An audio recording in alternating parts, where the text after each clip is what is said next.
How many brushes do you actually need to make a successful oil painting? Some artists swear by a single flat, while others have a different brush for every single color on the palette. My personal answer to this might surprise you, and it's probably somewhere right in the middle of those two extremes. Stick around until the end of this video and I'll break down my minimalist philosophy and why I'm actually changing my mind a little bit on what brushes I like to use. Alright, to get us started, we're working on an 8x10 inch custom Baltic birch panel from Trekell.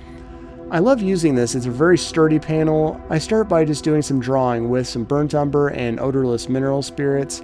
Now before I get too far into the blocking, I want to remind you that you can find art downloads, reference photos, full tutorials over on my Patreon account. It's the best place to go if you want to dive deeper into my process, and the link is right there in the description. For the palette today, I've got ivory black, ultramarine blue, phthalo blue.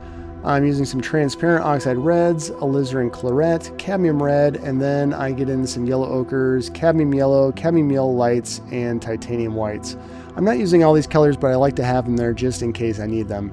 I'm also using some walnut alkyd to help dry the paint a little bit faster, and I'm using some linseed oil to clean my brushes while I work.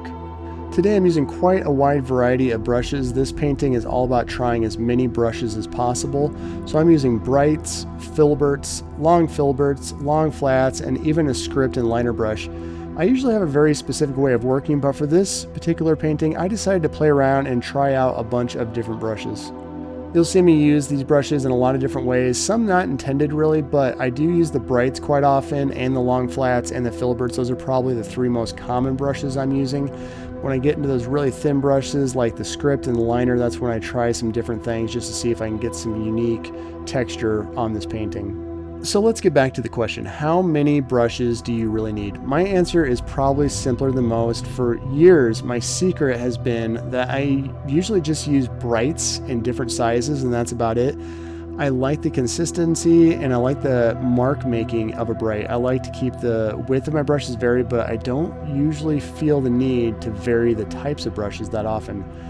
However, doing this painting reminded me of something. I've recently rediscovered my love for filberts.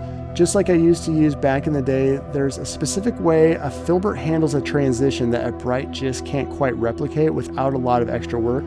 So while I still think you only need one or two types of brushes to be successful, I think I'm going to start implementing filberts back into my regular rotation. In the end, it's about what makes you comfortable. You don't need a massive amount of different brush types to make a good painting, but you should never be afraid to go back to an old tool and see what it can do for you.